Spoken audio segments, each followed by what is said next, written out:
I'll do it. Okay.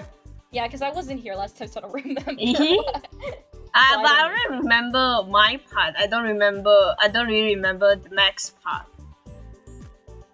Well, that's because we didn't really get to Maxie last time, because you guys were running around on all your things in Candlekeep. That is true. So last time on the DND on KK server, we run around, mess with mouse, cannot find Miss LA, found out the Keeper of Tombs, one of Keeper of Tombs is called Iris Horton, and we mess around for too much. The DM is finally saying, and finally when we go back, go out to the wild. And I just remember that, yeah. Yeah, YJ remembers wiggling. Yeah, you guys did a lot of wiggling. We wiggle for information from the Morgana. Good wiggle. They did. They wiggled very convincingly. Very convincing. Like full on Chris Deltarune wiggling. Oh yeah, the Morgana also talk about the underground catacombs. Rumored to hold many things, and there's this fucking stenty worm in there. Chamber of the lost law. Yep. Worm. Giant sentinel worm underneath Candlekeep somewhere. Worm. Like that episode with SpongeBob. I don't remember which one, but yeah, sure, yeah.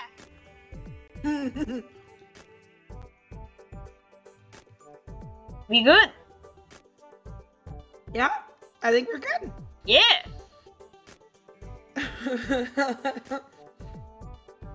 So thankfully, they finally left Candlekeep, and they're on their way to rejoin you, Maxie and Gabby, at your location in Gripply Village. So that being said, we can pick up where we left off with Maxie and Gabby. Gabby, do you remember where we left off for you last time? The only thing I remember was that, wasn't like I about to interrogate that Yanti that we captured? And they they gave me like some like ceremonial knife. I think that's as much as I remember. Mm-hmm. As we start, of course. Okay. As we start, go ahead and roll an insight check to begin with. Do we also need? Really? I mean, Maxie can, because Maxie's there. But I would say only Gabby and Maxie, because you guys are still on your way. You're still traveling. Okay. You don't know what's going on. Roll the dice, people. Let's get the party going.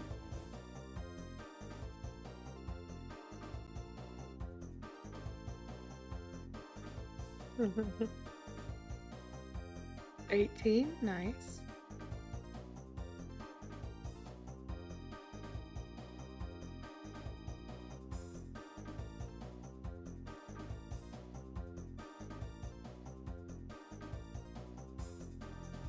Nice. Okay, not awful. Not awful, Maxie. The way you said it. There have been worse rolls.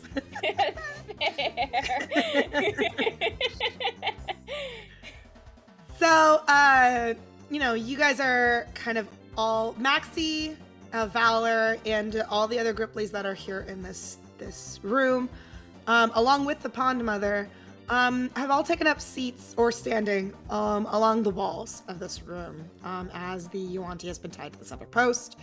And as you, Gabby,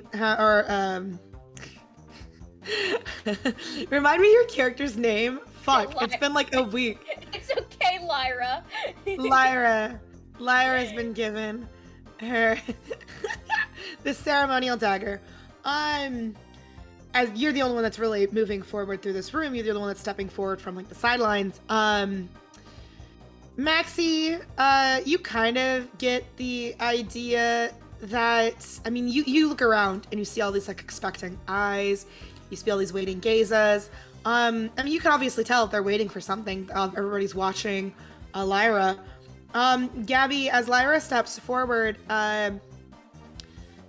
you are looking around, waiting for something to happen.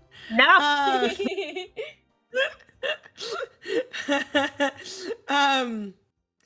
You get the feeling under all these expectant gazes, and maybe you already, and I think I've said this before last time that we were in this scene. You probably already know, this music is very funny. It's very opposite of what this scene should be. Should we change? Should we change? You can change it. You can change it. But yeah, you maybe already have a feeling of what they expect you to do. Nobody is going to tell you this. The silence is that they just expect you to know what they expect of you to do in this interrogation with this Yuan-Ti. But you are definitely having an audience. So everything that you are doing, everything that you are saying is being watched by the Gripply around you. And so you get the feeling there are things to be careful of here, in other words. Depending how you play this. I see. So, do I say something now? Yeah, the floor is yours. Okay. So Lyra can feel like all the eyes watching on her. It's a lot of pressure. But it's nothing she's unfamiliar with. I can't speak. She knows how it's like to have dozens of eyes watching her, expecting something out of her. It's part of her like job basically as a performer. So she steps up and sees that the Yuan-Ti is waking up, and he looks all confused. He has no idea what the hell's going on. And so Lyra, well, she did say she does have a little bit of experience, not to the kind of extent that she thinks that the Gripply are expecting of her, especially with them handing over a ceremonial dagger to her. So she steps up and, she decides to take a more passive approach at first. So she walks up and she's all like, straight backed, and like she has sort of a neutral face on her, and she's like, oh yeah, I remember what I said last time. She's like, so you're finally awake. Oh, that's right. I remember I said that like as we ended the last one. It was so funny. Anyway, so she says, so you're finally awake, and the Yuan-Ti is like, he's like, I guess he's like all confused. He's like, well, what the hell, where am I, whatnot? Because I'm pretty sure it speaks a different language, but I still have. I still have the earrings. Right.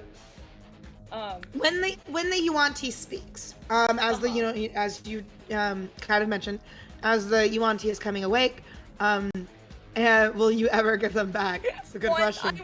I will.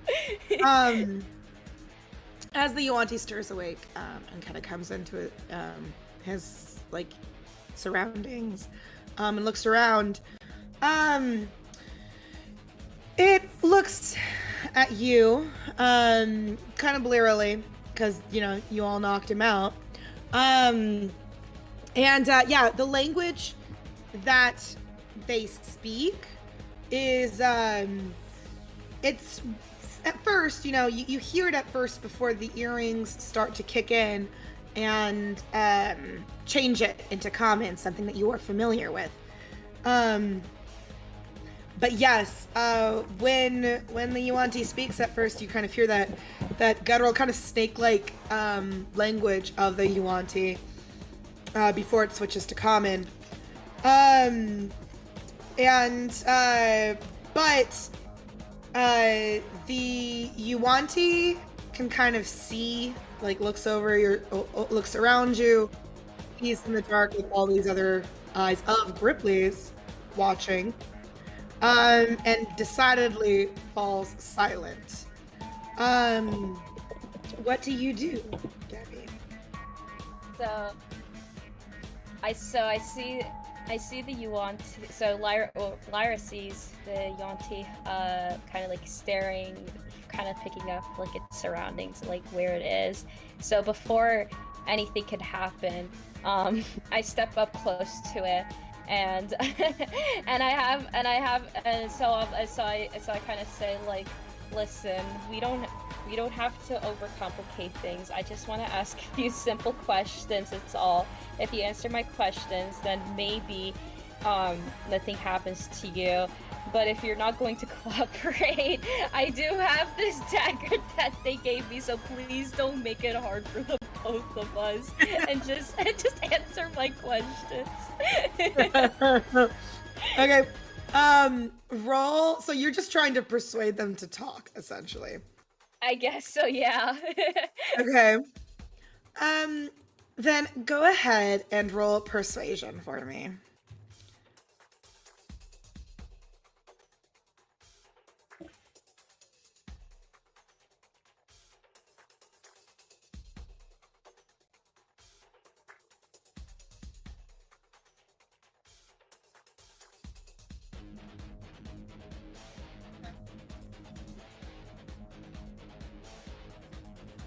Yuanti looks at you.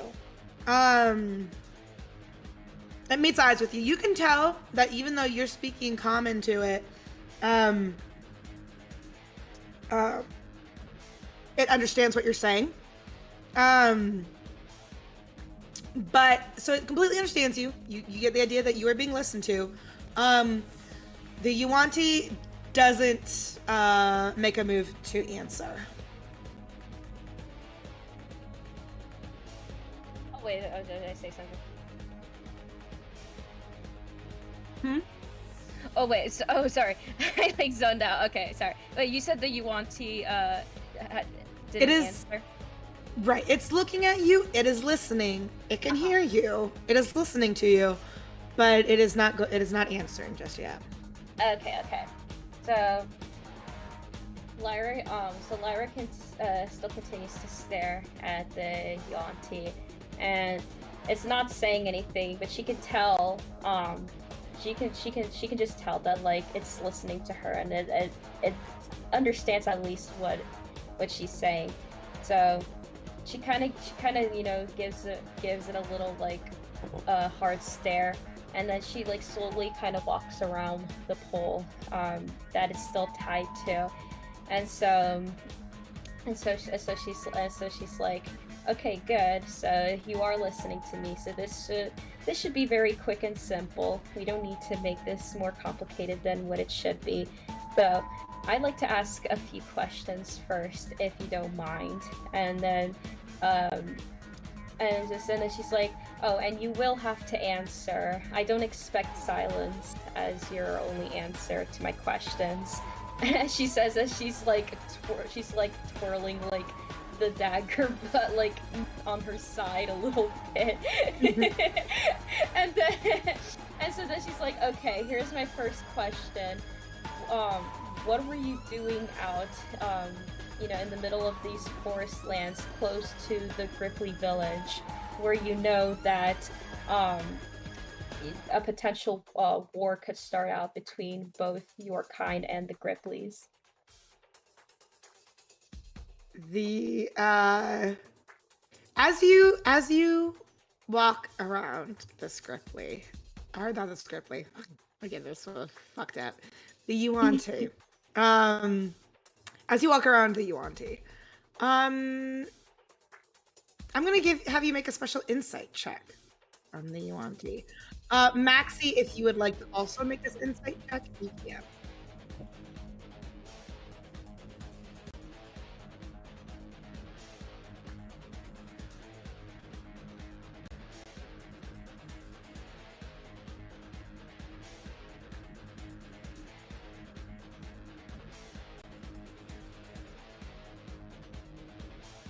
Okay. So, you step around this Yuanti. Lyra steps around this Yuanti. Like, you know, kind of trying to be a little bit intimidating, asking for your question about why they were there. Standing aside feels better than doing nothing.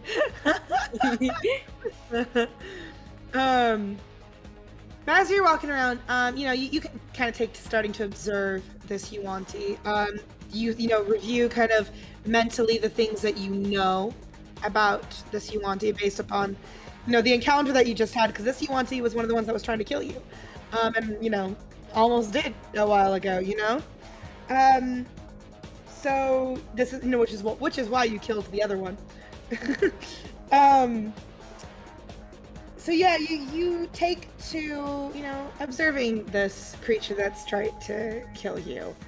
Now that you can see it a little bit more up close, now that, you know, there's not the rush and the adrenaline of fighting, that kind of always makes things hard to really observe.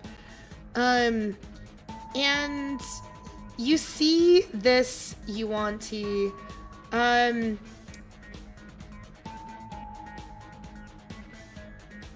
definitely seems like, you know, of course they seem pretty fit, seem pretty strong. Seems like a warrior of some sort. Maxie, you notice a little bit more from the distance that you're at for some reason.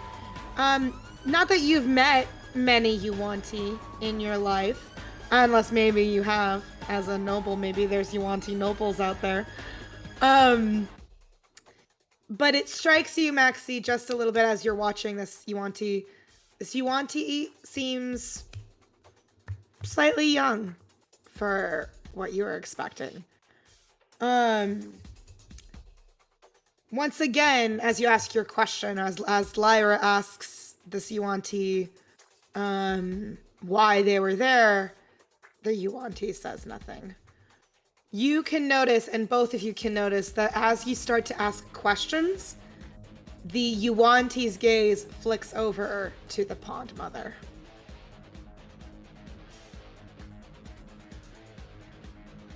Okay, so Lyra continues to circle around the post, and the Yuanti doesn't answer her question, which Lyra's already tired, you know. She almost got killed, and she's trying to help the Gripply prevent another war. And now this Yuanti is being uncooperative. So she's almost at her limit in terms of patience, but you know, this is only the beginning of the interrogation, so she holds out a little bit more, tries to wait and see if maybe it's just trying to figure out how to answer the question. But seeing as it doesn't intend to answer the question, she just sighs, and walks and slows down a little, walks a little closer, so she decides to try a different approach. So she's like, okay, I'll ask a different question, but don't think that you've avoided this question for now. So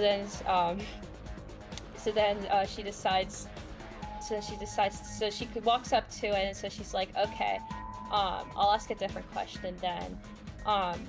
Why were you, He's a zoomer.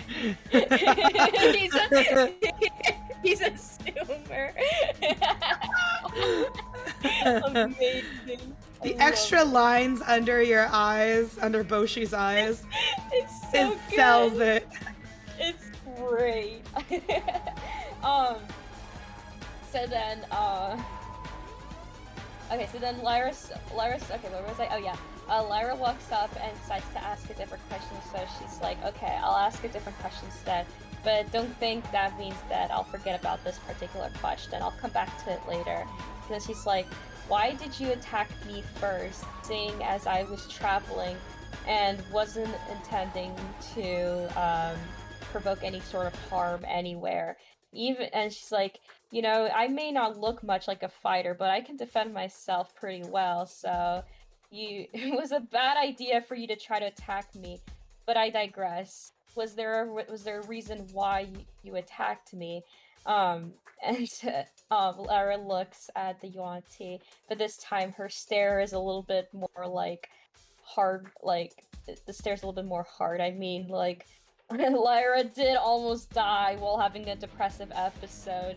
You know, she'd at least like to know if there was a particular reason why the Yuan-Ti decided to attack her while she was being depressed.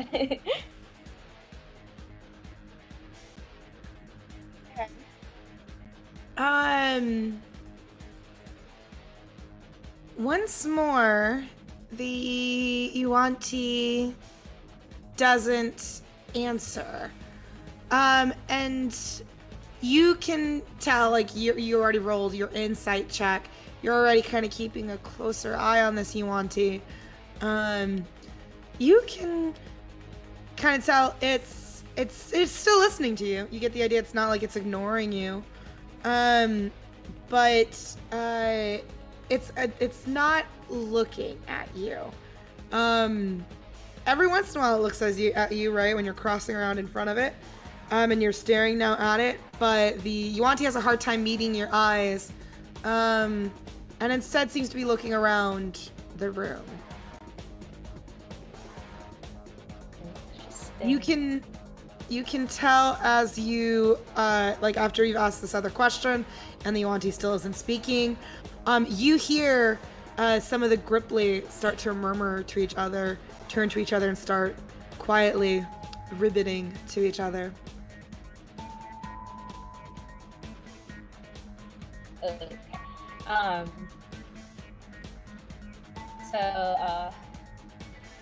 Okay.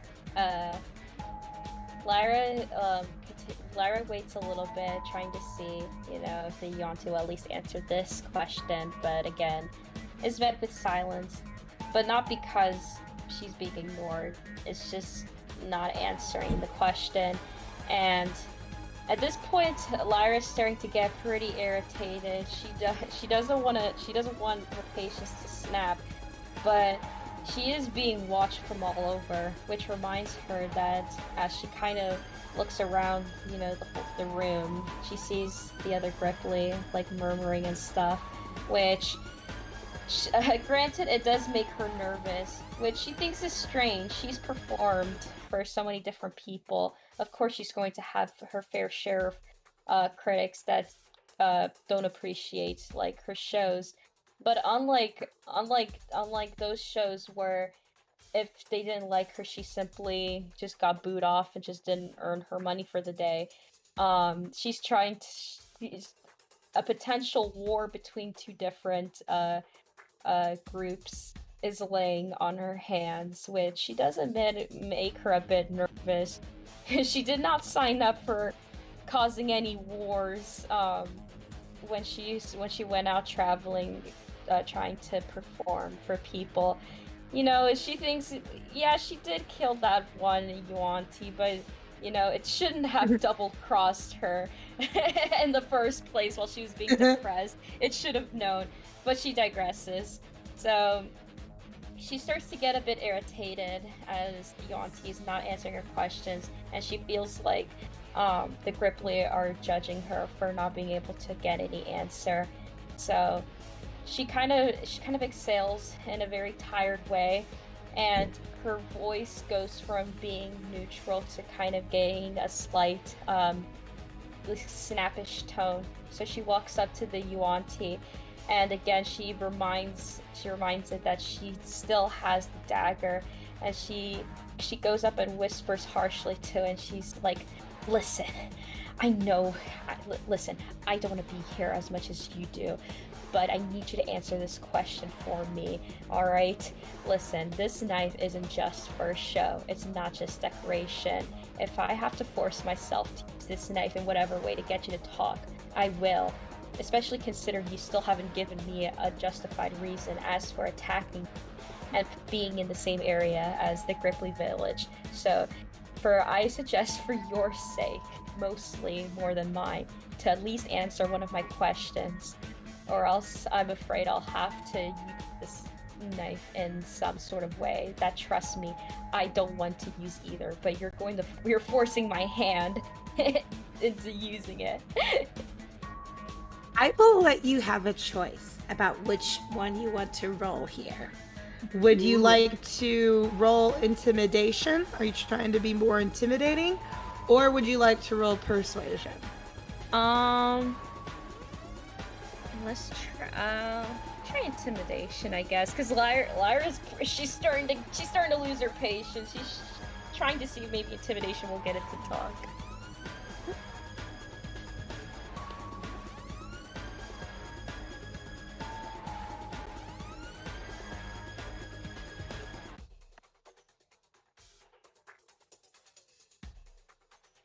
Yeah. 19. Gross. You are very close to Siwanti as you are whispering to it fervently in its ear. And for the first time, you have this Yuanti's complete attention. Like, its eyes snap to you. And it even like jumps a little bit as you are talking to it. And the Yuanti glances around. It glances at the dagger, this very sharp ceremonial dagger that you have in your hand. Probably that you are holding pretty close to it. And the Yuanti, like, very quietly and in perfect common, says to you, I don't think I can tell you what you want to know.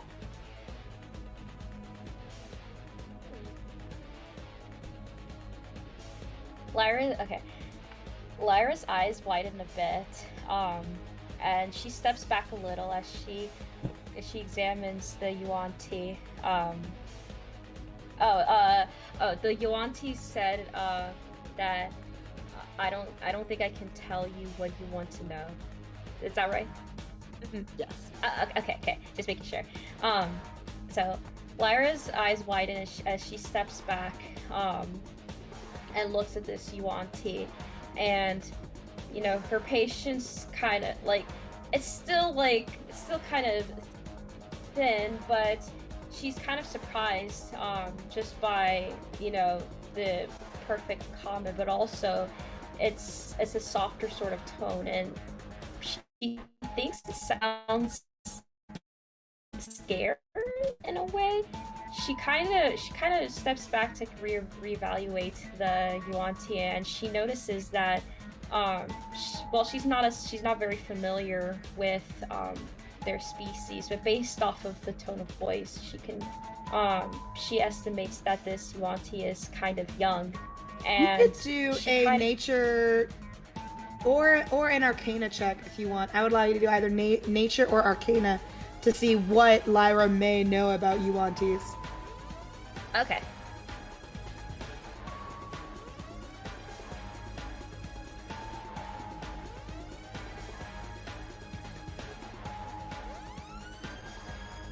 Oh, damn. Oh, great. Fantastic. Not a nat 20. What we call it. 20. You is. You want it.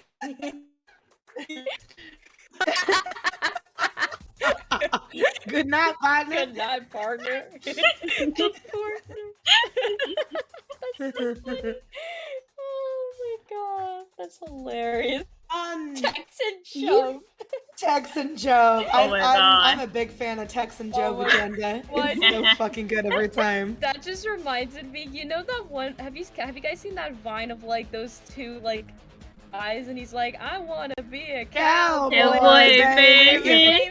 I want to be a cowboy, baby. Cowboy. Oh. Yes. Okay. So Lyra knows quite a bit. Maybe there are songs about Yuanti. Maybe you've encountered Yuan-Ti before. But you know there are you know that like a Yuan-Ti can vary from being like these snake people to like being more humanoid, like creatures that look human, but have still like, you know, snake in them, right? The Yuan-Ti that is before you is of the variety that's more human, that looks more human, but still is kind of like snake-like in nature. What they call a Yuan-Ti pureblood. You know that Yuan-Tis have a caste-like society. You know that when Yuan-Tis are pureblood, when they look more human and less snake-like, they tend to be in the lowest ring of the caste society. The more snake-like that they are, the higher in the caste society they are. So, you know, this knowledge is coming towards you now as you are thinking about this, as you're looking at this little guy. So while he kind of has serpentine eyes, while he kind of has that's the difference between the pureblood and the Yuan-Tis that are more not necessarily female versus male. But yes. So like while he has like certain snake-like characteristics, it's not enough for their society. Snake man goes. What else? Snake man goes. Pss, pss, pss, pss. Yeah, I love it.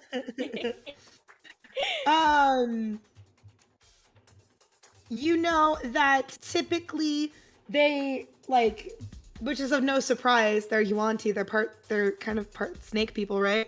No surprise to you, they do worship several serpentine gods. You know that these gods are not necessarily, or at least, you know, some of them are probably benevolent. Some of them are not. You know that there is a lot of stigma against Yuan-Ti as being evil, or following their gods and doing evil things because that's how they follow their god. Evil. Snakeism. This just like turned a full 180. Oh boy. That gif. Oh, it's so funny. Oh god. This makes me want to try and slide on the floor and try slide like a snake. See if I can do it. Oh god, I don't think I could.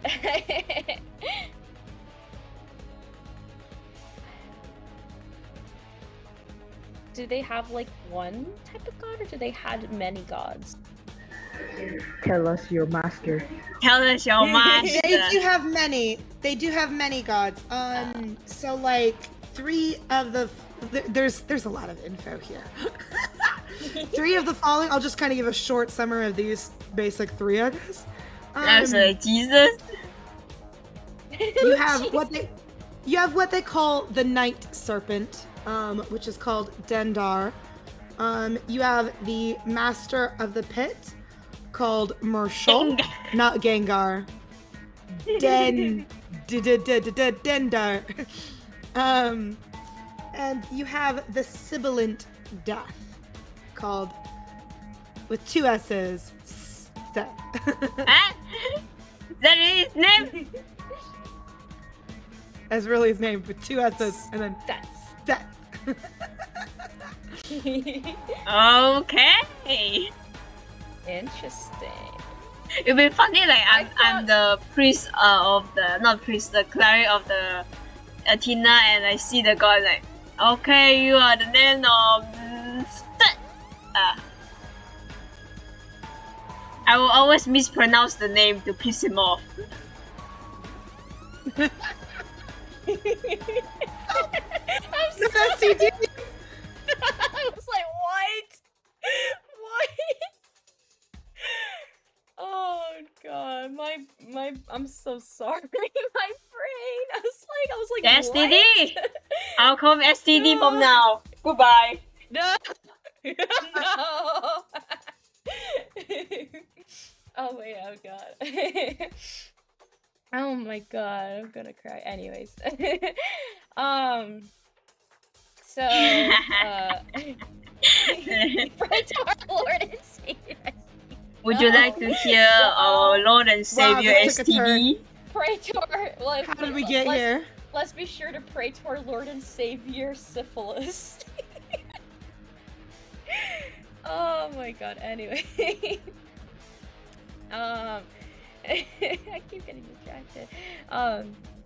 So Lyra, Lyra widens her eyes and steps back to look a little closely at this Yuan-Ti. So she remembers, so she didn't remember it at first, but as she kind of thinks through it, she remembers that she does know a bit about the Yuan-Ti and their people, and suddenly her blood kind of runs cold seeing this frightened Yuan-Ti, not to mention that it looks more humanoid, meaning that it's most likely some poor kid that was probably just out wandering about in the forest.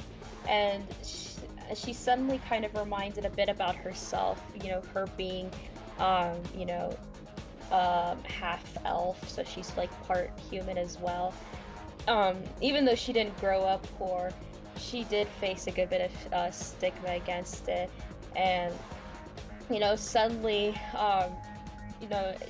her hand that has the dagger trembles a little, and she's trying to control her breathing as she looks at this scared Yuan-Ti that is very young, probably a little young, probably younger than her. And suddenly her brain has just kind of stopped. She has no idea what to do now. This Yuan-Ti's obviously scared. And she sees a teeny, not completely, but she sees a little bit of herself in this scared Yuan-Ti. But she also did promise that she would help the Gripply, and she doesn't think the Gripply will take too nicely of her suddenly being sympathetic to Yuan-Ti. So she's kind of in a panic right now. She's like, oh god. She's thinking inside her head, oh my god, what am I supposed to do? This is only a kid. I didn't sign up to torture a kid. I just wanted to ask a few questions. I just wanted to help the Gripply. What am I supposed to do? YJ, this is just like How to Train Your Dragon. Thanks for doing the this is just like X Media in place of Vicky tonight. Yes. Amazing. Yeah, this literally is just How to Train Your Dragon. Oh, thank god. Yeah, so Lyra's kind of panicking, and she this is nothing like people staring at her when she's performing. So much is at stake here in this simple interrogation. So she decides to try something. So she walks up again to the Yuan-Ti, and from a distance it seems that she's threatening to threateningly, I can't say that word, threateningly whispering at the Yuan-Ti, but she gets up close, and instead of it being harsh as before, she softens her voice a little, and she's like, okay, listen, I didn't realize just how young you are, and then she kind of peeks around to make sure that nothing looks too suspicious. So she's like, okay, listen, I'll be a little more gentle. I'm sorry for scaring you, but if you understand what's at stake here, then I'm begging you, just so you don't get hurt, and so that the Gripplys don't suspect anything and potentially hurt you or cause something as well. Please just try to cooperate with me as best as I can. I'll try to figure out something else to ask you, but play along with my act right now. Try to pretend to be still scared of me. I'll still try to pretend to threaten you, but I'll find us a way to help all of us, basically. The Yuan-Ti looks at you and quietly says, I tried to kill you. Why would you help me? Lyra's eyes widen and she kind of sighs a bit, remembering that, she did kill one of his kind as well, but she doesn't need to mention that right now. But she comes up to it again, pretending to be whispering threateningly at it, but instead her voice is still soft, and she's like, and so she whispers to it, I'm not gonna lie, I kind of see a little bit of myself in you, as she kind of like gestures to herself outwards, showing that she's not fully, elf, that she's also like, she's half elf, and she's like, and I can see that you're scared. Yeah, you did try to kill me. I would like an explanation for that later, but I don't think you did it out of like bad intentions. And besides, you're a kid. You look younger than me. Like, I may try to defend myself as best as I can, but the last thing I want to do is kill a kid. So, so just try to work with me, and if we can get this figure out, then I'll look the other way of you almost trying to kill me. The Yuan-Ti watches you very curiously, but then you see it like imperceptibly nod, just the slightest bit. Gabby, also, as you are doing this and pretending that you are still intimidating it, really quickly roll a deception check. Okay.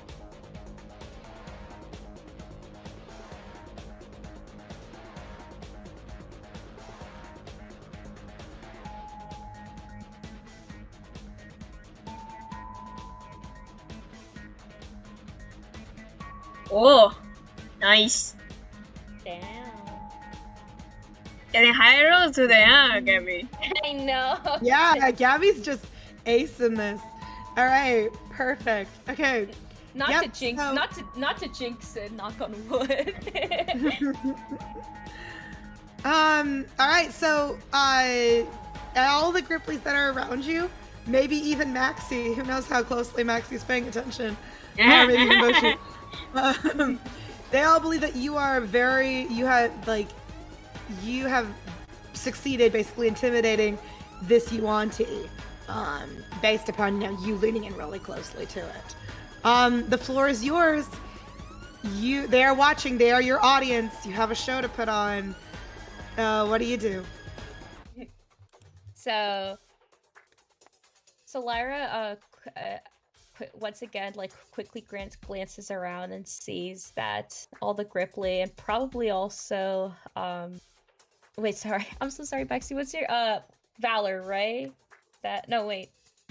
What's your character's name again? I'm sorry. Maxie's character's name is Boshi. Boshi, right. I'm so sorry. Valor's the other one with. My bad. Okay. Right. Valor is the tiefling. That is. Yeah, that's right. Not Maxie's not Boshi's girlfriend, but Yeah. Gotcha. Okay. Sorry.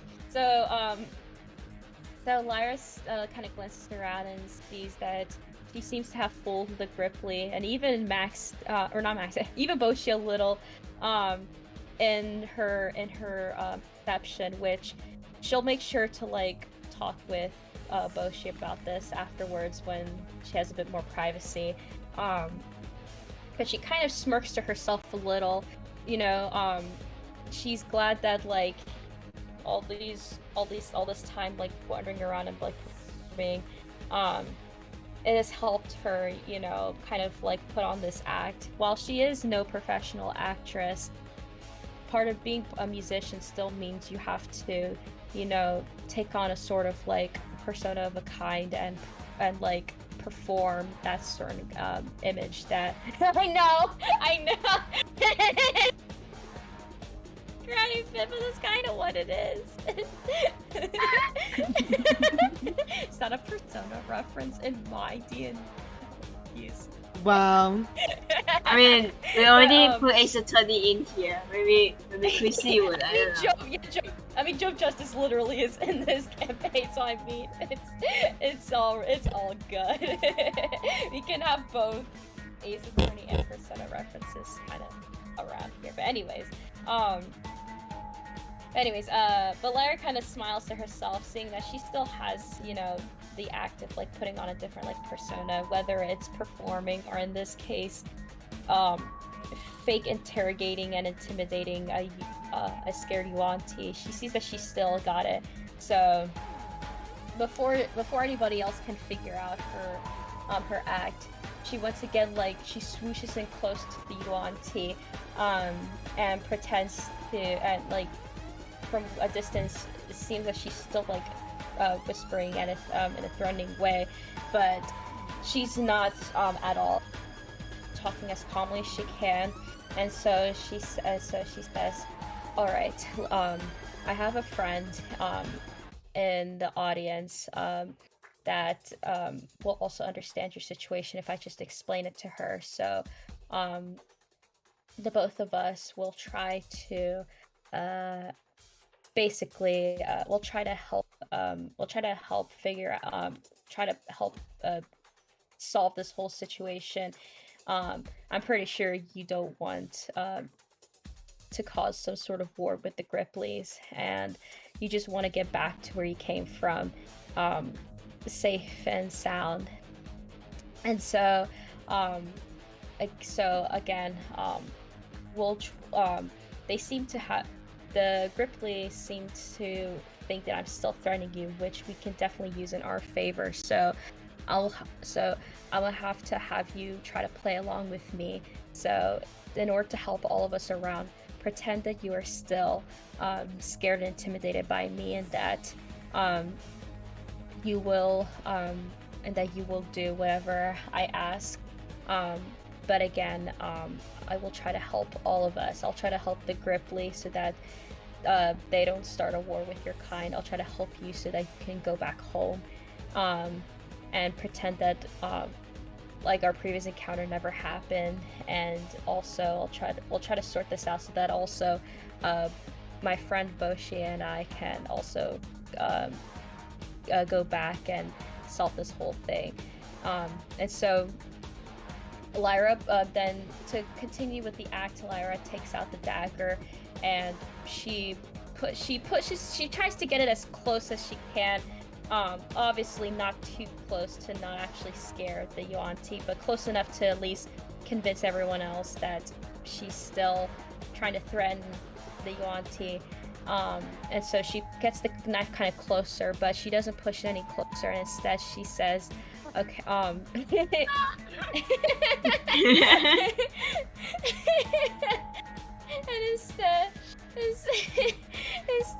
instead, Lyra puts her hand like on top of like the blade, and so she says, she says, okay, like, don't worry, I'm not doing anything, it's just to fool them, but with this dagger, I give you my word that I will try to help solve this situation for everyone involved here. So if you just play along with what I'm doing, then there is a better chance that we can solve this problem and you can go home. Do you agree with? Do we have a deal? The Yuan-Ti watches you and gives a tiny little nod, and yes. Okay.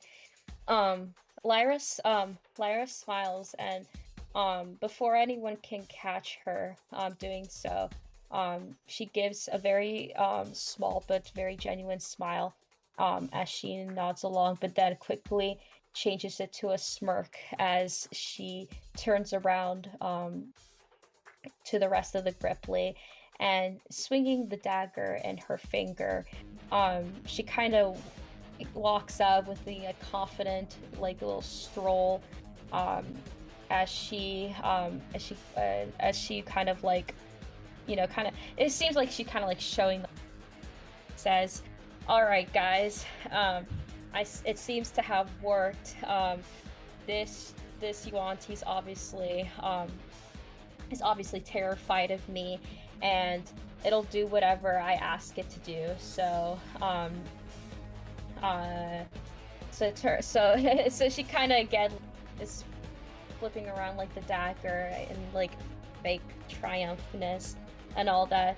So she says, "You guys don't have to worry about this Yuan-Ti trying to do anything. It's terrified of me, so it'll do whatever I ask it to do, and we can solve this whole issue pretty soon." Said no more. So you are talking to the Pond Mother as you say that? Yeah, so yeah, her and I guess like the other Gripply that I guess are around, because I'm pretty sure there's also Gripply like kind of sitting next to her. So yeah, I'm talking to her and like all the others. Okay. Roll persuasion.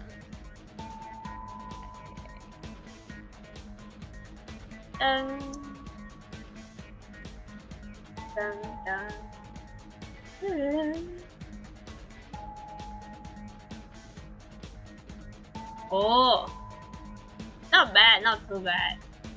Yeah, not bad at all. Cool. The Pond Mother looks at you. Gabby's doing great. And so the Pond Mother, like, croaks deep in her throat. She speaks to you again in her her primordial language. But your earrings, now that you are wearing them, you can understand what she is saying. And so her speech turns to you what sounds like common. And she basically asks you, "So you know how to infiltrate and take back our home from them, then? He has given you all the information that you need to know so that we may win back our home." Clara, probably naked to any ordinary eye, but like Clara's eyes like slightly widen as she tries to think of an answer, and she's like, "Oh shit, well that's not exactly what we discussed, but I have to play along. We gotta keep up the show. It's not over until the fat lady sings," or whatever that saying goes. So Larry smirks a little as she answers, and she says, "Well, this particular Yuan-Ti has definitely been a bit of a stubborn one, but while he hasn't exactly given me the exact info to infiltrate, he has said that he's willing to do whatever I ask him to, since he was intimidated by me and by the dagger. So I'll talk to it and demand it to tell us how to infiltrate so that we can get your home back." Lyra says, as like a microscopic little bead of sweat kind of rolls down like her hair. "So you don't know this yet. You haven't asked it the questions that we really need to know." Lyra shakes her head a little bit as she sighs, and she says, "Well, I did mention that this particular Yuan-Ti was very stubborn. I had to constantly get up into his face and demand it to cooperate with me. So, and so Lyra kind of like looks back at the Yuan-Ti, gives out a little sigh, and then turns back to the mother pond, and she says, I talked a little more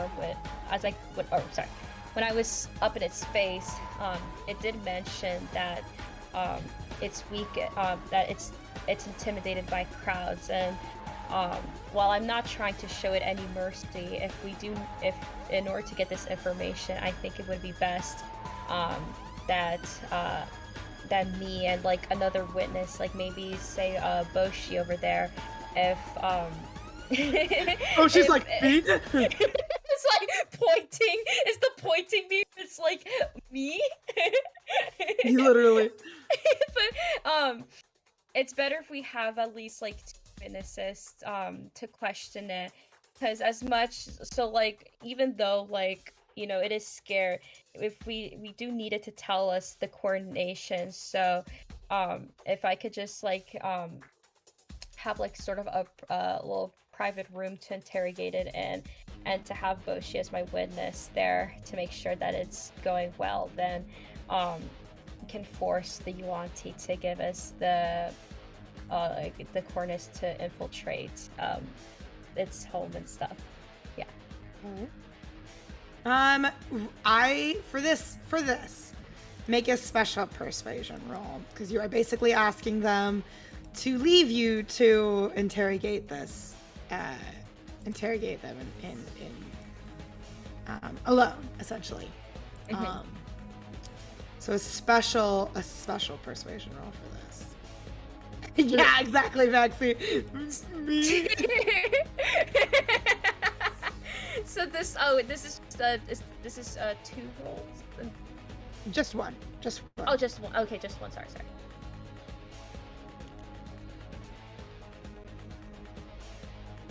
And you said this was persuasion, right? Yes. Okay.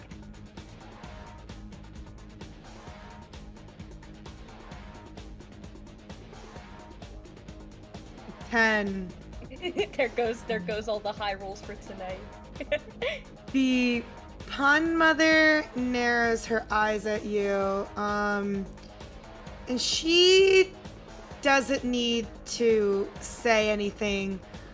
Another one of the Gripply pops up to its feet, and it's not like the Gripply isn't speaking at you. The Gripply's speaking at the pond mother, but the Gripply, at last. No, I'm kidding. The Gripply speaking to the pond mother, not to you, but because you're wearing the earrings, you can still understand what the Gripply is saying to her in Primordial. And the Gripply is basically saying, like, about how much they doubt that you've actually done anything, that this was all a mistake. Give like one of us the dagger, and we'll get the answers out of the Yuan-Ti that we need.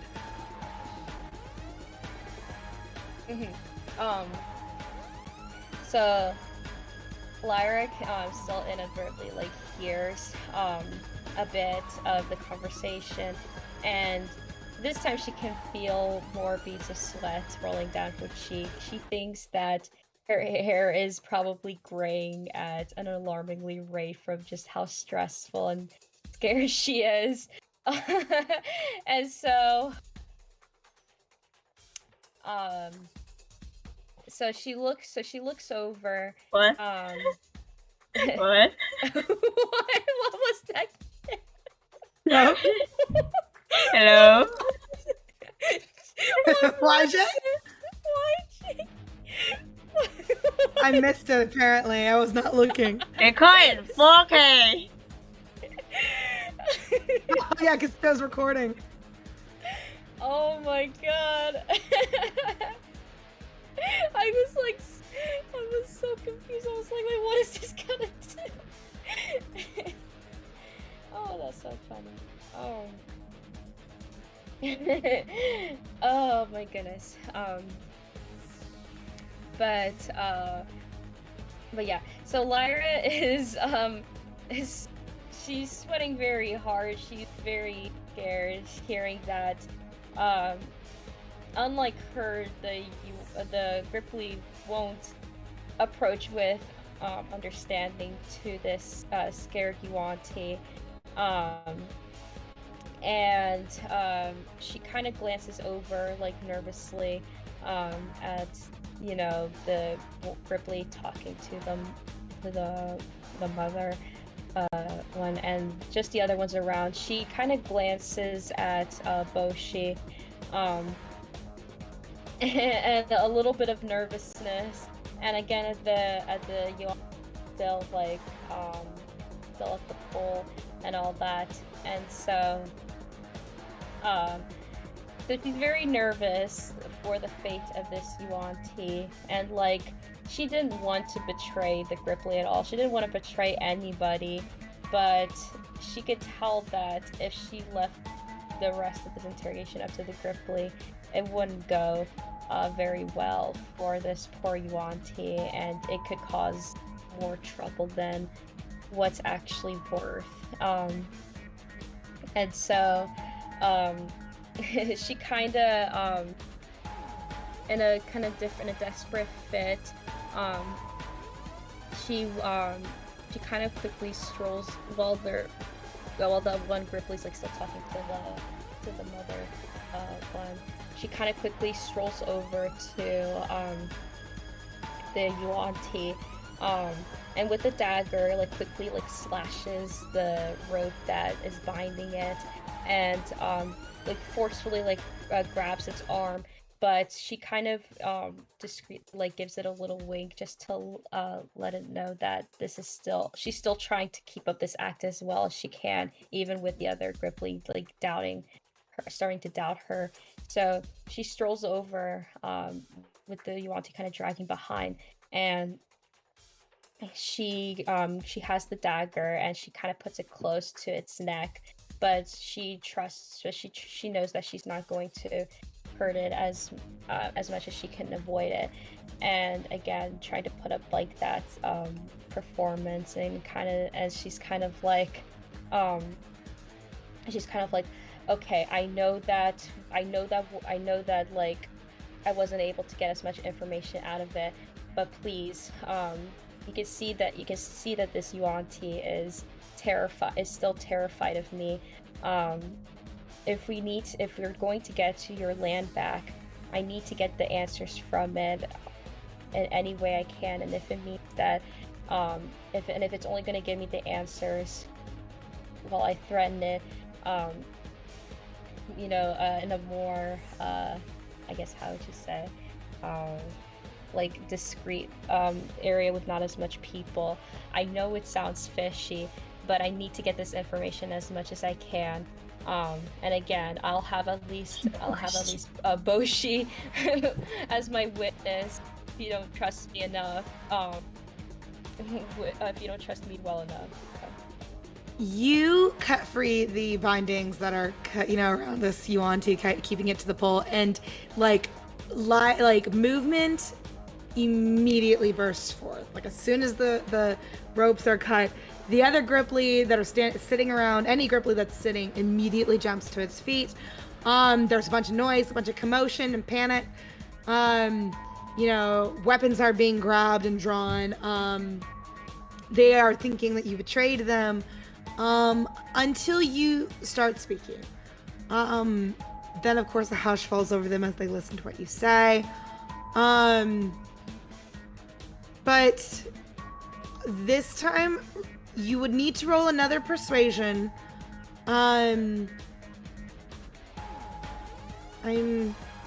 debating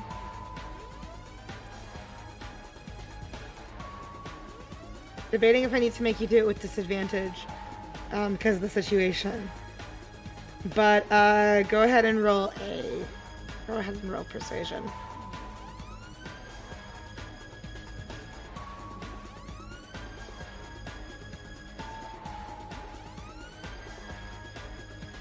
Damn, there you go. You're back up to your high roll. Damn. The other Gripply, you hear conversation immediately pass up again from the Gripply, and they're murmuring to each other. The energy in the air, so much more nervous and more excited than it was before. There's a lot of murmuring and talking about, can we really trust her? I don't know if I trust her. Who is she? Da da da. And the pond mother, when the pond mother holds up her hand, she's like the only one who has not stood up yet. But she doesn't need to in order to command the attention of the entire room. She holds up a hand. Immediately, all of the other Gripply, the conversations fall. They get quiet. And the pond mother, when she lowers her hand to her knee, she looks at you and she says, "You wish to interrogate him alone?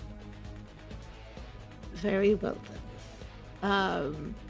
And she stands up very carefully. Some of the other, nearest Gripply nearer to her help her as she, moves from her post to the side of the room. And she makes her way towards the exit. The other Gripply are immediately like concerned, moving, talking to each other and still in their, concerned hubbub, their worried murmurs. But now that the pond mother has made her decision to trust you, to agree with what you said, they, though uncertain, and though maybe some of them are still holding on to their doubt, they slowly trickle from the room following their pond mother's example. Some of them, linger behind to watch you, suspiciously, squint their eyes at you. But they're gonna give you a shot to get the info they need.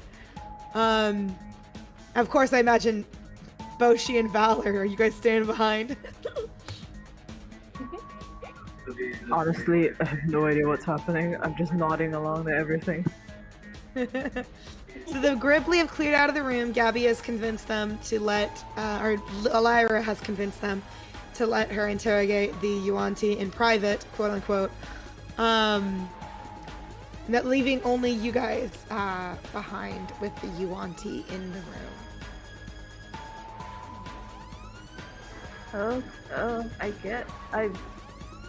I have no idea what was just said, so I'll just, stand there.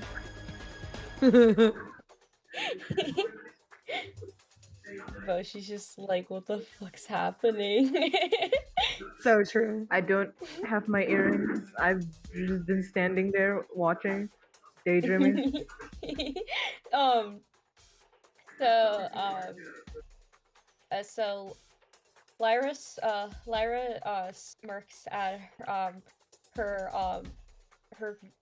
very close victory, and she nods at the pond mother, and she in her act forcefully grabs the Yuan-Ti's arm, the dagger still pretendingly, like close to its neck, as she walks up to Boshi and Valor, who's still standing there, and she kind of quickly tells them that that the three of us are going to interrogate the Yuan-Ti a little private room to try to get the info that we need, and then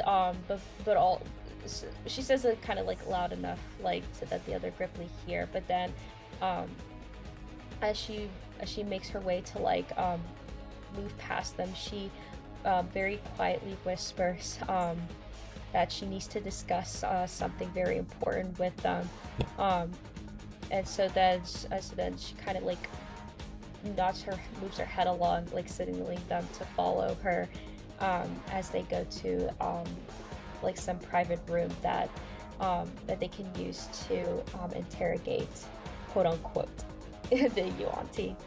I mean, you do have privacy in the room that you are in. Oh, yes. Oh, gotcha. Okay. Well then, never mind. Well then, but okay. Sorry. So, okay. So Lyra signals Boshi and Valor to stay in the room as the other witnesses for this quote-unquote interrogation. And so Lyra quickly whispers to the Yuan-Ti that there's still some Ripley that or that doubt her and her intentions. So she wants to kind of make it like seem as believable. So while they do have privacy in the terms of eyes, there could still be Ripley just in the like nearby like what's it called, the I forgot the word, vicinity, like the general area that like there might still be some Gripply nearby that could probably hear. So to make it sound as convincing as possible, she whispers to the Yuan-Ti to pretend to like like yell or like yell in pain. It kind of signaled that the interrogation is going as the other Gripply would want it to go. Um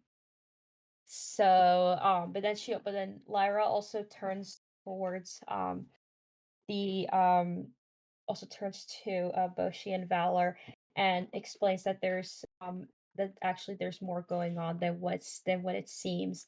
And so she'll explain to them once the Yuan-Ti gives out a yell to kind of make it seem that it's being quote unquote like tortured with the dagger. Okay, you gesture for the Yuan-Ti to yell. Let's have it give a little deception roll here to see how impressive this yell is. How good is your yelling? How good is your yelling, little Yuan-Ti? Come on, Yuan-Ti. I'm trying to work hard here.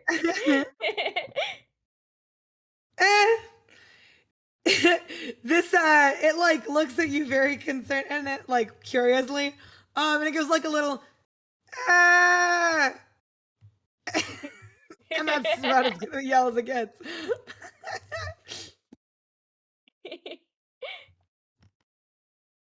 God. The you know, after it gives its very terrible impression of a yell, the Yuan-Ti turns to you, turns to Boshi, and turns to Valor, and the Yuan-Ti's like, so what is your plan now? Can I go? Can I get out of here? I'm gonna say no. I don't trust you. Well, that makes two of us. Exactly. I still don't know why you, and like gesturing at Lyra, the Yuan-Ti, you know, gestures Wrong at Lyra. song! Wrong and it's song! like, I don't know why. Wrong song. Don't know why you're being nice to me all of a sudden. That still seems pretty weird to me. I mean, you killed my friend. I mean, wasn't really my friend. Anyway, wait, can we what is your plan here? What is your plan? Wait, is Valor asking me or the Yuan-Ti? The Yuan-Ti is asking you what your plan is. Oh, that was the Yuan-Ti. I thought the peeking. Okay, sorry. So Lyra sighs a bit. She really doesn't need a reminder that she had killed the other Yuan-Ti. She kind of grumbles in frustration and she's like, listen, I don't have to fully trust you either, but I decided to help you and just look the other way of you trying to kill me. You could do me a favor and try to look the other way just this once. So unless you want your interrogation to be handled by the Grippleys, just try to play along with what I'm trying to do, okay? I have two friends here. That can also help us if we can just try to go along with this plan. So just try to work with me here, all right? You don't have to like me after this is over. Hell, you don't even hell, you could despise me for the rest of your life. I don't care. But for the sake of your life, my life, and Boshi and Valor's, and the Gripleys, and potentially your people, just try to play along with me here. I'll just let me discuss with my friends here of a potential plan that we can do, but also give out another fake yell just to keep appearances for now. The Yuan-Ti like sighs and he's like, all right, and he goes, ah, all right, what do you need? What do you need from me? The Yuan-Ti said.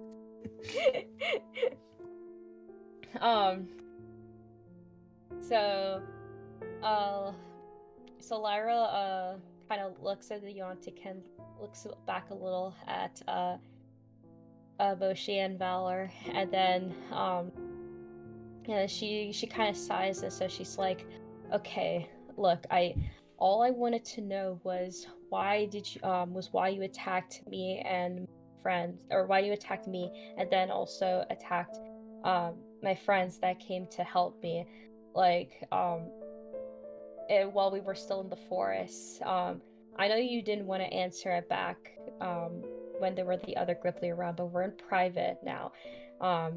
And the yell should hopefully convince any Gripplies around that this is going how they want it to go. So just answer me. Just answer that simple question for me, okay? We need to, if we're going to try to get out of this together, then we need to put a little bit of trust in one another. So I promise I won't get super angry, but I would at least like to know that one thing was why you and your friend had attacked us. The Yuan-Ti sighs, and with that sigh, you kind of see their shoulders slump. And this Yuan-Ti, looks around, and says, it wasn't anything personal. It was just, we needed, and then awkwardly, the Yuan-Ti scratches his arm as his voice trails off. He's like, we needed... Lyra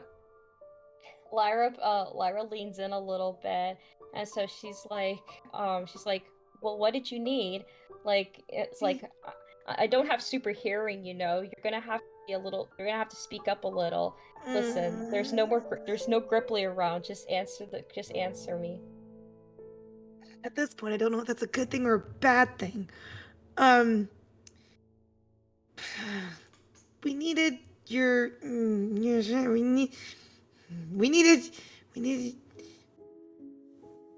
Look, nothing personal, but we needed your blood. Okay? That's it. Lyra's eyes widen a little bit, and she kind of takes some time to process the information. She's thinking to herself, my blood? Of all things that she thought the Yuan-Ti wanted from her, she thought it would have been her money, her weapons, her clothes, food. But blood was definitely a first for her.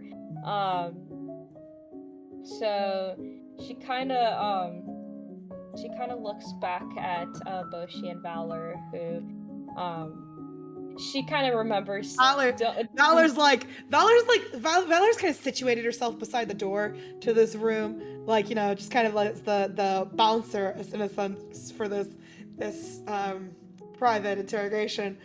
And she's like, that's creepy. From the door. Can we ask why? She can understand the Yuan-Ti. Well, the Yuan-Ti is speaking in common to you. Oh, yeah. That's right. Yuan-Ti is speaking in common to you. That's right. I completely forgot. So Boshi and Val can understand. Okay. Yeah. I forgot about that. Lyra kind of looks back at Boshi and Valor with kind of a surprised look, wasn't expecting that of all things, but she at least has to give the Yuan-Ti credit for like being honest, and she feels like she should return the favor and like try to ask honestly. So without any judgment of the very interesting answer, she's like, okay, so you wanted my blood. If you just was there a particular reason that you need my blood? If you need some of my blood, I don't mind giving some of it. I can donate a little bit of blood, but you didn't have to go out and try to kill me for it. I was acting under orders, okay? Listen, it's not like I want to go try and get blood from people, okay? It's not like I want to do this. God. And he like kicks at the dirt with his like foot. Kicks the And then dirt. goes like ow when his like toe kicks a rock.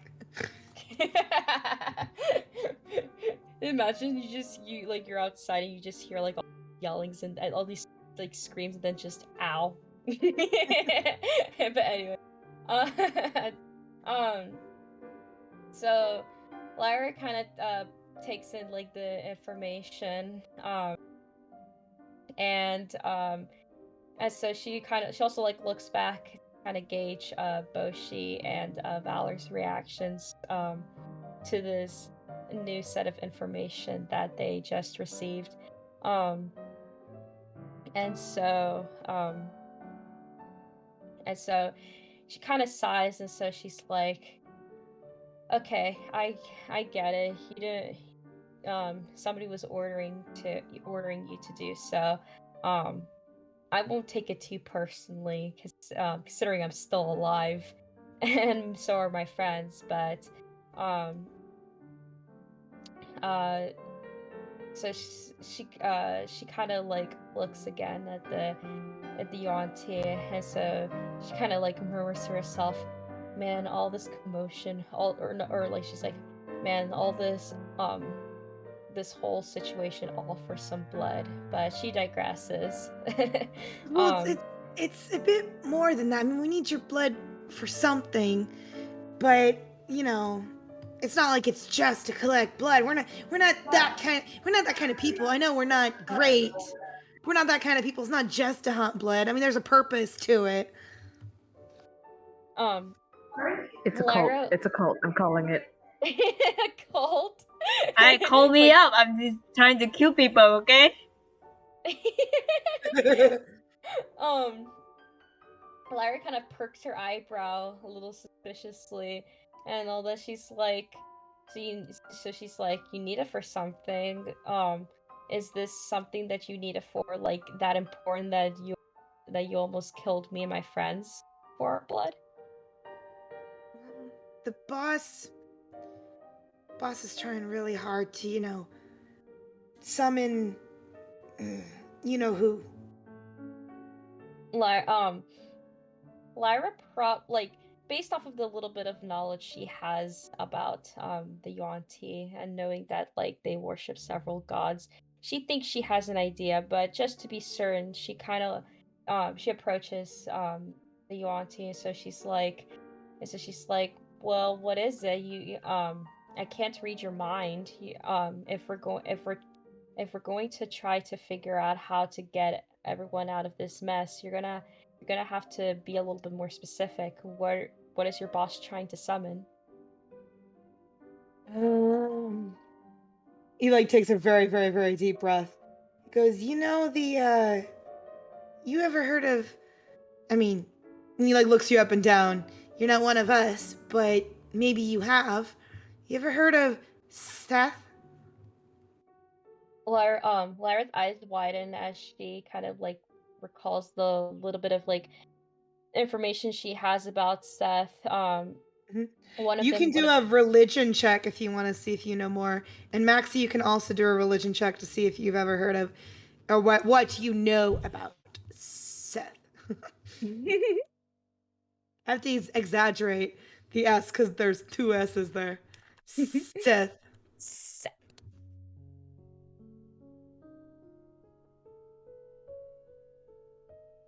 Not Seth, it's That's STD. such a normal name for a god. Seth? Seth. Yeah, STD Like, sounds you could better. walk up to any. Damn, not 20, Gabby. Ah! You know so much about these Yuan-Ti. It's you, Yes, I auntie. do. Okay. So, you know that, I mean, you probably know so much about it. I won't give you, like, this entire thing, but, both of you know, that Seth is called the Sibilant of Death. You know that, the whole vow with Seth, one of the reasons that they are drawn to worship Seth is that Seth has vowed to pull the Yuan-Ti out of decline and build a whole new empire for the Yuan-Ti. And so there's you probably know, Gabby, about the whole back and forth inside the Yuan-Ti culture regarding this particular god. You know that this god is also kind of known as the usurper, that it's like trying to take over maybe one of the other positions of the other gods in the Yuan-Ti pantheon. But you know that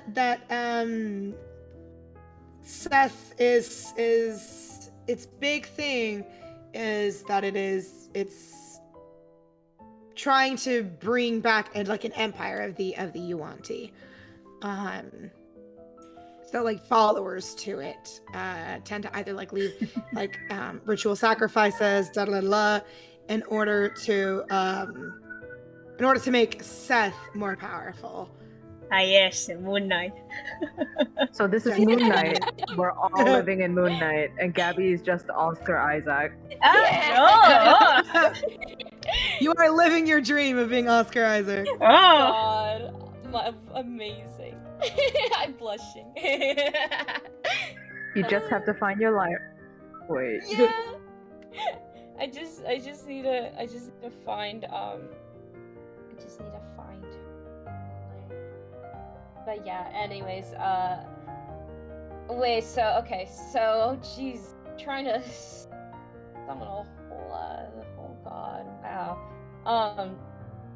So when the Yuan-Ti asks Lyra, and I guess to extend Boshi and Valor the question, her eyes kind of like widen a little bit in concern. She knows about this god and like its role in like their religion and all that. So she nods a little bit timidly, as the atmosphere in the room kind of, tenses a good bit. And so she kind of looks to Boshi and Valor and worry, and then like looks back at the Yuan-Ti, and so she asks, she tries to come up with something. So she asks the Yuan-Ti. So she's like, "Yeah, I know about Seth, and I'm pretty sure I have an idea of what your boss is trying to do. But let me ask you something, and be completely honest with me. Do you really want for the boss to summon Seth, knowing the repercussions that could happen from doing so?" The Yuan-Ti looks at you for a hot minute, and then looks away, and says, "Doesn't really matter what I think. I don't really get a say in a whole lot of stuff. I'm just supposed to do what I'm told." Lyra kind of sighs a little bit in sadness, mainly at the situation that the Yuan-Ti is kind of in. She can't blame it too much. Time to adopt a fan. It's time to adopt. That's what I was thinking too. Okay, kiddo. Wanna join our whack-ass group? Yeah. Wanna join our little band of misfit explorers. I tried to kill you guys. Come on, we have a ton of rations. We have a rat network. we managed to bring a tiefling that was supposed to kill our cleric. I give a thumbs up to Valor. And then Valor's we, like, Valor salutes from the door.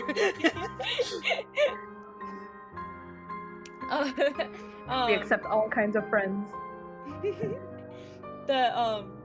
Lyra nods along, and so she's like, even though I call them my friends, I haven't known them for very long, but they did save my life, and I can just sort of tell that they mean what they say. And so she also tells the Yuan-Ti, well, how about we give you a choice? You don't have to listen to that boss of yours and all that. I'm pretty sure you would like to be able to have your own opinions and thoughts. So even if you don't have any sort of opinion now, just because of like your caste system and the situation you're in, why don't you come and join us in the meantime? And I'm pretty sure I'm even if you're not certain on whether you want Seth revived or not, you probably can agree that maybe the last thing you want to happen is an all-out war between both your kind and the Gripply. What we can do is that the Gripply simply just want their land back, which I'm pretty sure you might agree that we could probably we can definitely come up with a plan to get that. So I have an idea. So kind of Lyra kind of hustles or motions for like everyone to like come around like in a little circle and all that. So she's like, okay, so obviously this Yuan-Ti, probably, or you probably don't want to go back to the your kind of normal day-to-day life, and it probably might be hard to do so now considering the situation you're in. So why don't you join our group, and we can simply tell the Gripply that through all the quote-unquote like threatening and stuff, you have agreed to in a sort of way betray your kind and to lead us to where they are, and so not only do we get the Gripply's land back, we can also stop your boss from trying to summon Seth into the world. So what do you say, kid? You want to join our little ragtag of misfit explorers? Roll persuasion. Here we go. Oh boy. Time. Do you adopt the kid or not? Will we adopt the child?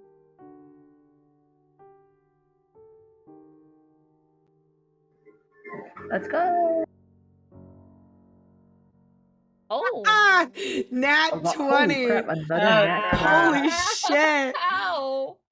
How come This Jove isn't rolling this good? I was gonna say, Joe? How come Jove isn't rolling this good? Jove, justice. Come on, Joe. Started attack on YJ. yeah, I was gonna say, yeah, Walker can't even defend. You're just vibing. You're just vibing. I don't know. You give this speech, and like the Yuan-Ti looks at you with very big eyes. Looks at Boshi with very big eyes, and looks at Valor with very big eyes, and looks back at you, and is like, I mean, I've never had a friend before. That sounds really nice. And like you could see his like little snake eyes get really like teary eyed all of a sudden. Your moving speech like has moved him to tears. Lyra's eyes soften in like gentleness, and she slowly swings an arm around the Yuan-Ti, kind of as a way of comfort. And so she's like, well, not anymore, kiddo, because you just added three new friends to your group or to your growing list of friends. Isn't that right, you two? And she looks at Boshi and Valor. Oh yeah. Oh, she didn't mean to say. I was gonna say what Valor said, but I will. I mean, we picked up a lot of weird people. Mushika. Mushika's the only weird people we picked up. Like Mushika. Thanks about it.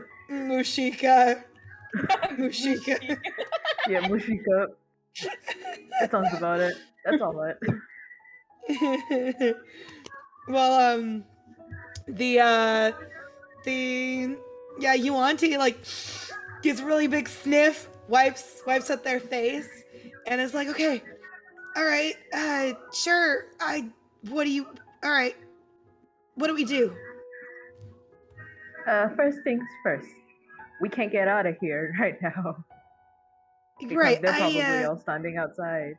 They probably expect me to be pretty beat up, I guess.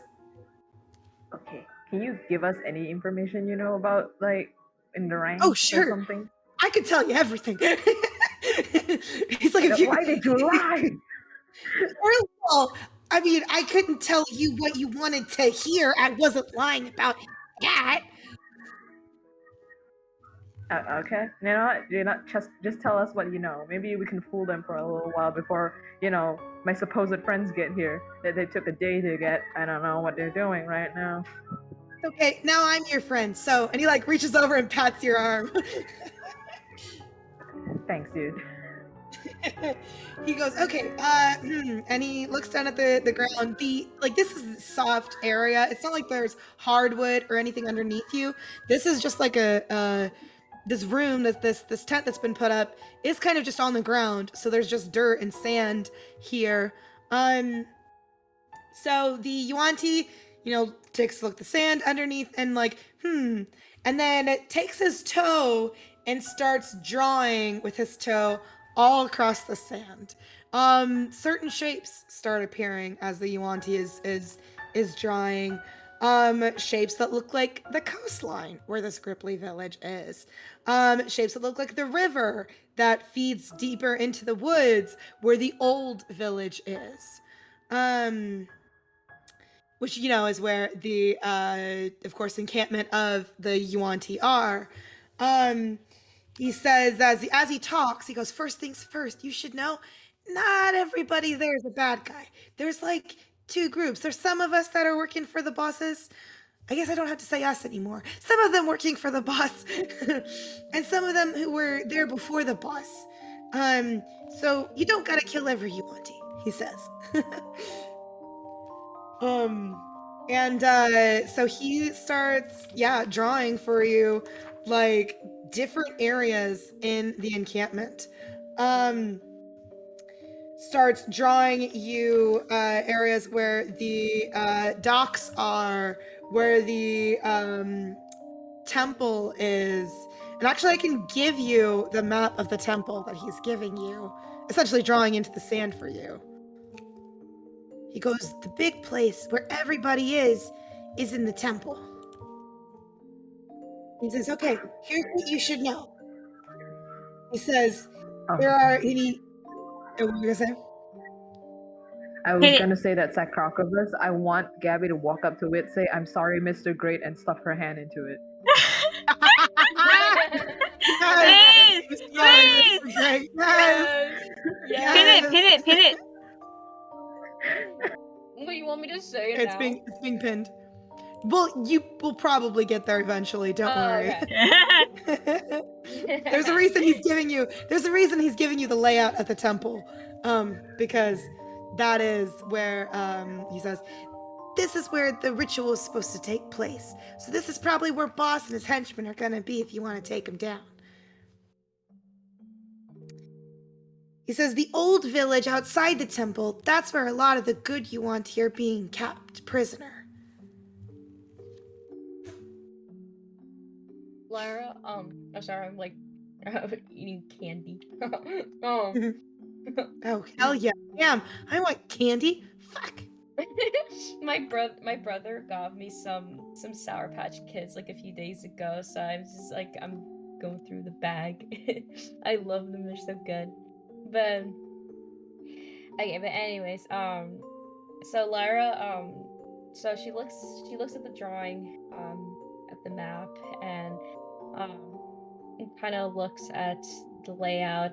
For some reason, a part of her brain wants to stick her hand inside the sarcophagus. For some reason. For some strange reason, she gets some sort of like weird like memory flashback thing about it. She has a sudden urge to stick her hand inside the sarcophagus, but that's besides the point. And so He's about she to was... give you more info, but go ahead and keep talking. Oh, okay. But she kind of starts formulating a plan like in her head, hearing like in the old village is where like most of like the good or like Yuan-Ti like are being kept like prisoners there, thinking that maybe with some more acting and persuasion, maybe later on she could try to convince them to fight on their side against the boss. Okay. And as he's like drawing more, he's like drawing outside the temple is where those guys are being kept. And he says, and he like holds up a hand for you. It says 4 Yuan-Ti are guarding the prisoners. Okay. And then he, draws more figures outside of the temple as well, especially guarding the front of it. He says you'll probably find 4 more Yuan-Ti outside, give or take, and then 2 more Yuan-Ti Malisons. You ever seen a Yuan-Ti Malison before? And because you know so much about Yuan-Tis, Lara, of course, knows what a Malison is. So in the different caste system, right, of Yuan-Tis, the more snake-like you are, higher the caste. Malisons are somewhere between the highest ranking Yuan-Tis and the lowest, the purebloods. They're still bipedal, they still have legs, but their heads are fully reptilian, fully snake. And they have scales that are all along their shoulders and down their backs and arms. So they are more snake-like than purebloods. So they are stronger than purebloods as well. I see. I'm still here. No, you're good. I'm kind of writing down the things that he is saying. Got you. So that you know this afterward. Got you. And then yeah, with the boss.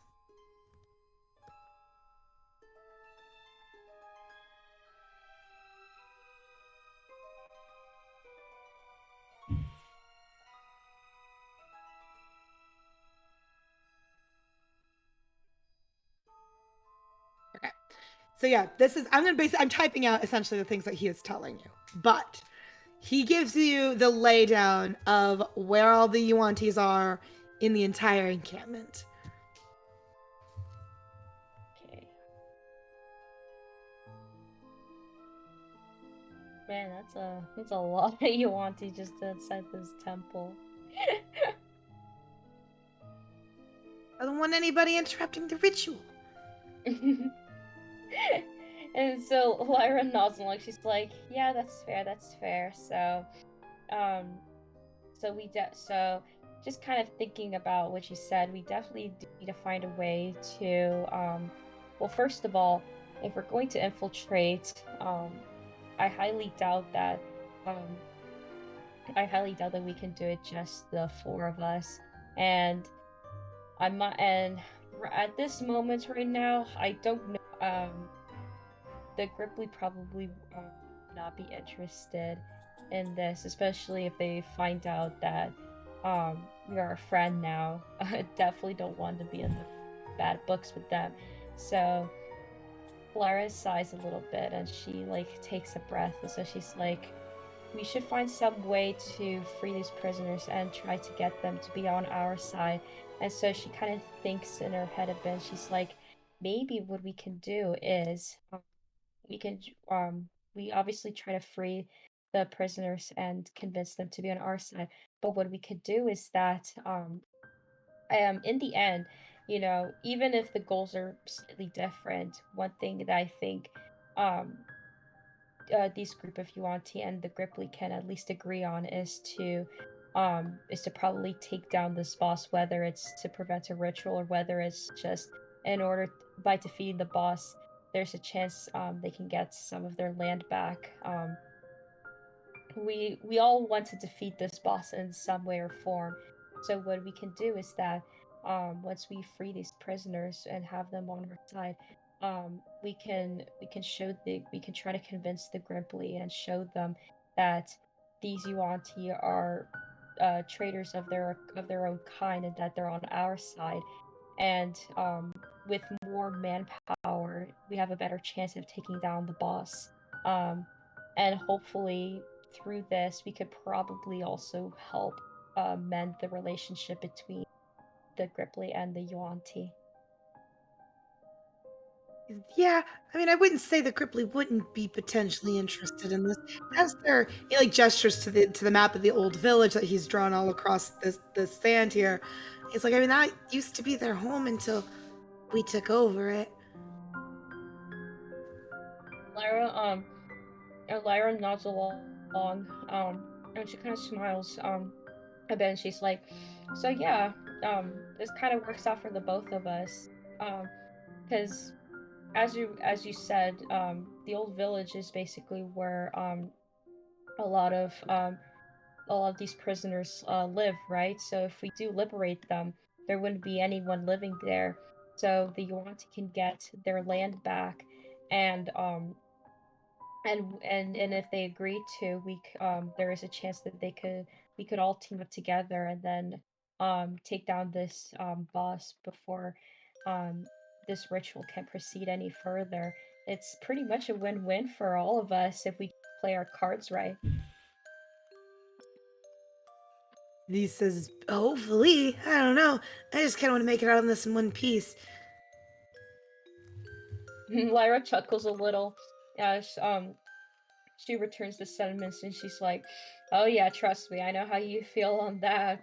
To be honest, I wasn't planning on my day becoming something like this of all things. I'm simply just a traveling musician, but you know, as the saying goes, when life gives you lemons, Make lemonade. make lemonade. All right. So, the Monty looks at you and says, even though we're friends, I don't think I've ever gotten your name yet. Lyra, Lyra kind of blushes a bit in embarrassment, and she's like, "Oh yeah, you're right. I'm so sorry about that.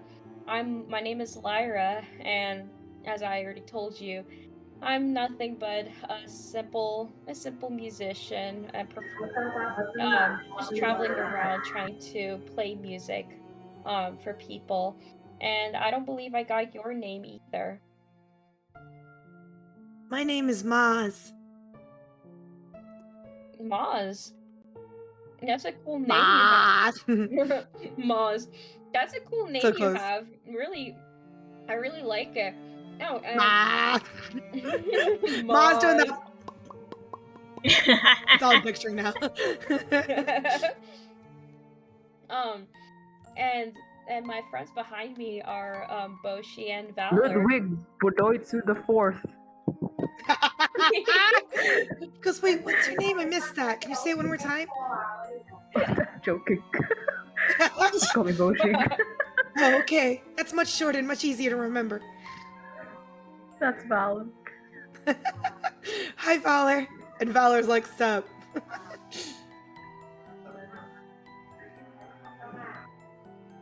So, I think. What were we gonna say, Bushy? Oh no, nothing. I was just like, do we call them back in and tell them what we know while you lie down on the ground and act all pain? Sure, we can do that if you want. What do you think? Lyra. Sorry, I was leading Kitty. Lyra nods her head in agreement. Like, yeah, well, we were able to come to a misunderstanding. The Gripply still don't know. There's still, I feel like a couple are still wary of me, so best to play it safe for now. We'll slowly figure out how to explain this whole new revelation and to them and our potential plan as to what we plan to do to get their land back. So yeah, better to play it safe for now. So he goes, all right, I will, I guess, be in pain. Yeah, so someone's gonna have to slap you and you're gonna have to be yelling, okay? Oh, God. Okay. All right, do it fast. Roll. No. I want to see how hard you slap. Roll it. My Yeah. strength is so Roll. bad. My strength is so Noodle bad. arms, noodle arms, noodle arms, noodle arms. Get the net 20, get the net 20. Go, Max, go. Go, Oh, Oh, 19. 19. Let's go. Let's go. At least it's gonna look very convincing. Yeah, you know? So for unarmed strikes, what's your strength modifier? I didn't have a modifier, Krissey. No I don't have modifier? one, Okay, so it's Krissey. just 2 HP. Just 2 HP of damage. That's it. But yeah, you smack him. I mean, you hit him. And he's like, ow. Okay, that wasn't that bad. I'm so... That was like, yeah, you punched him. I didn't do much. All that training was for that big Valor. You hit him. Hey, What do we do? Valor grabs you and is like, you hit him. That's great. I hit That's a him. marked improvement. You made contact. That's step I made one. Make contact. Yeah, that's right. Yeah, Yeah, that's important. Yeah. important. Meanwhile, the Yuanti's like, all right, I'll go be in pain now. And he falls down, crumples, goes, ah! I'm gonna have him make another deception roll just to see how well he's doing this deception. Well, not very great. He's a terrible actor. You know, you aren't made out for the performance world. I was never trying to be. We're in a life or death situation here, dude. I am laying on the ground. I can trip you, ma'am.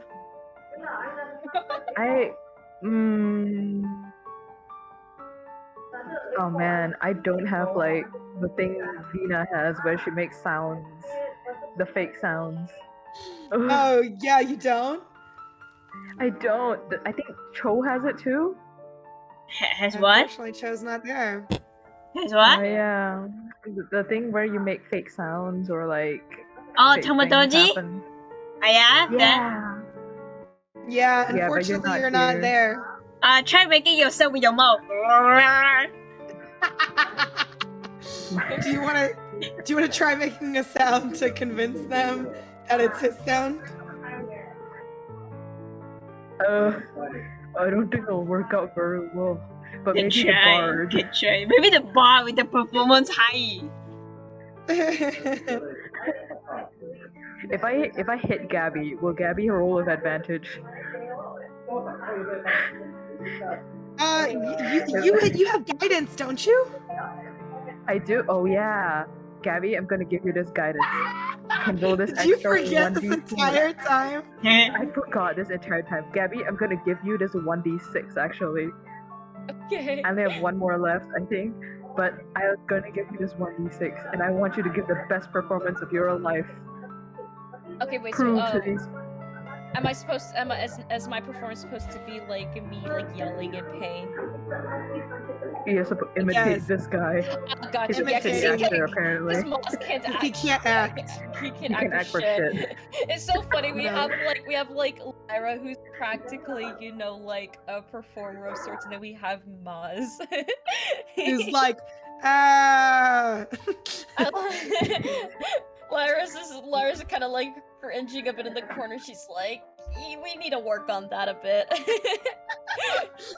Maz is like, you'll make me an actor? Lara's like, yeah, one day when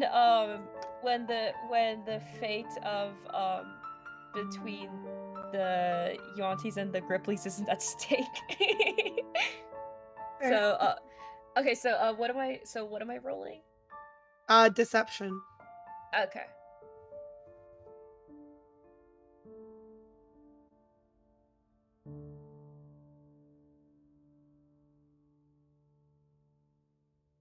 See if this works. Come on, Gabby. Come on, Gabby. Come on, Gabby, My, I've already typed it. It's just my internet's being shitty right now. Okay. No. Oh god, nat 1. Is that your first nat 1? I think that's my Gabby's first one. one. I think Oh so. no! Yeah. Of all the times we And need that, Steven- that Gripply must. You did it. You do it. You make a sound or whatever. And instead, maybe you start coughing or whatever. And the Yuanti Maz looks at you and he's like, I could have done better than that.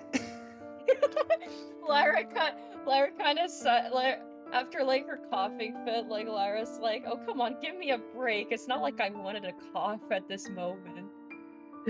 Your yelling actually is so the opposite of what you are intending that actually Gabby and Maxie roll insight checks.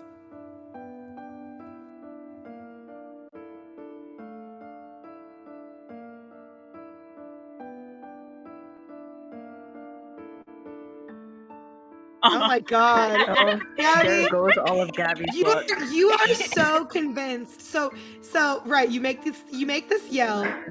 Maz is like, I could have done better than that. And you're like, I thought I did pretty good. Like, you were so convinced that you actually did a pretty good job of like what are you talking about? That was a great impersonation of you. Don't you sound like that? Meanwhile, Maxie, you definitely get the feeling that the Lyra did the opposite of what she intended. And there are Gripply there's movement outside, Gripply who are going to come in thinking that Lyra is the one that is in pain. Oh shoot. Valor, can you punch this guy? With pleasure. And he's like, no, Okay. no, I promise. No, you gotta actually yell in pain, my dude. And we need help. Okay, Valor, check him out. Sorry, little guy. Nothing personal, kid. Nothing personal. I think Gabby would be a perfect role if she's the one do it. What would you do if there's a only we child had in front Cho. of you? That's literally, yes. Yes, like, what would you do if there's a child in front of you? I gotta remember the to hit here for her. Damn. Yeah. Oh, Yeah, damn. she knocks Oh damn. she like knocks this kid out. Ooh, I'll heal you, dude. Which is- It'll be fine. Which is fine because when the Gripplies run in, that's what they see is that she's, knocked him out. And whatever danger was there that made Lyra yell has passed. I made her yell.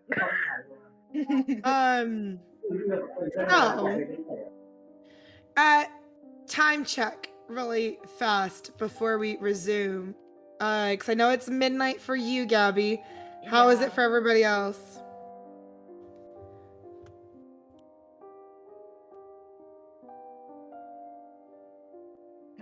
We are in Asia. We are in Asia. I do know this. I do know this. I like how you asked, like, how we feeling from the from the time and all that, and it's like, well, we're in Asia. The answer is, we are in Asia. It's like, amazing, thank you. You are in Asia.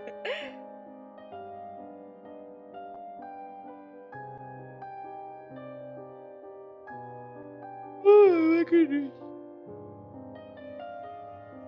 Krissey tired. I did, yeah.